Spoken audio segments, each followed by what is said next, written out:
ജീവിത വിജയങ്ങൾക്ക് പ്രചോദനമാകുന്ന ഒരുപാട് സ്ത്രീകളുണ്ട് നമ്മുടെ നാട്ടിൽ. ചെറിയ സംരംഭങ്ങളുമായി തലസ്ഥാന നഗരിയിലും ചിലരെ കാണാം.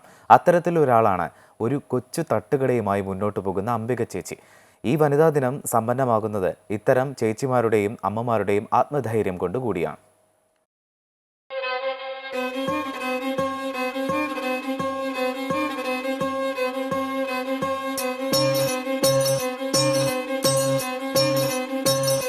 ഒരു പൂ മാത്രം ചോദിച്ചാൽ ഒരു പൂക്കാലം തന്നെ തരുമെന്ന് പാടിയതുപോലെ ഒരു സെറ്റ് ദോശ ചോദിച്ചാൽ അംബിക ചേച്ചി സ്നേഹം കൊണ്ട് പൊതിഞ്ഞ ദോശയായിരിക്കും നൽകുക.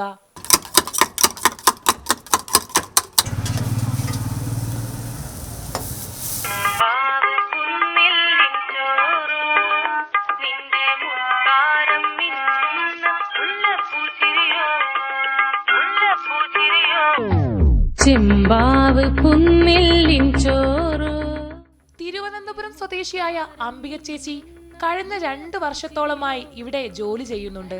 ദോശ ഉണ്ടാക്കുന്നതും വിളമ്പുന്നതും പണം വാങ്ങുന്നതും ചേച്ചി തന്നെ. അതായത് ഈ കടയുടെ ഓൾ ഇൻ ഓൾ ആണ് ചേച്ചി എന്നർത്ഥം. നമ്മളിപ്പം തനിച്ചല്ലേ ഞാൻ ഇതെല്ലാം ചെയ്യുന്നത്. ഒറ്റയ്ക്ക് ഞാൻ വണ്ടി ഓട്ടിക്കും, പോയി സാധനങ്ങളെല്ലാം വാങ്ങിച്ചുകൊണ്ട് വരും. 10-40 കിലോ സാധനങ്ങളൊക്കെ ഞാൻ വണ്ടിയിൽ കൊണ്ടുവരും. 6 തൊട്ട് 12 വരെയൊക്കെ കാണും. ദോശ കഴിക്കാനെത്തുന്നവർക്ക് അത് സ്നേഹത്തോടെ വിളമ്പുമ്പോഴും ചേച്ചിക്ക് അതിജീവനത്തിന്റെ ഒരു കഥ കൂടെ പറയാനുണ്ട്. ഭർത്താവ് സ്റ്റോക്ക് വന്ന് ഒരു വശം തളർന്ന് കിടപ്പിലാണ്. പുള്ളിക്കാരന് വല്ലാത്ത അസുഖങ്ങൾ വന്ന് അങ്ങനെ നിർത്തലാക്കി ഇരിക്കുകയായിരുന്നു. പിന്നെ ഇപ്പോഴൊരു വയസ്സായില്ല, എന്തെങ്കിലും ഒരു ഇത്. ഈ വനിതാ ദിനം സമ്പന്നമാകുന്നത് അംബിക ചേച്ചിയും ഉൾപ്പെട്ട സ്ത്രീകളുടെ ജീവിതങ്ങളോടുകൂടെയാണ്. അവരവരുടേതായ രീതിയിൽ അതിജീവിച്ച് പോകണമെന്നാണ് ഞാൻ പറയുന്നത്. ഏതും തൊഴിൽപരം എല്ലാത്തിനും മുമ്പോട്ടാണല്ലോ. നമ്മളിപ്പം തനിച്ചല്ലേ ഞാൻ ഇതെല്ലാം ചെയ്യുന്നത്.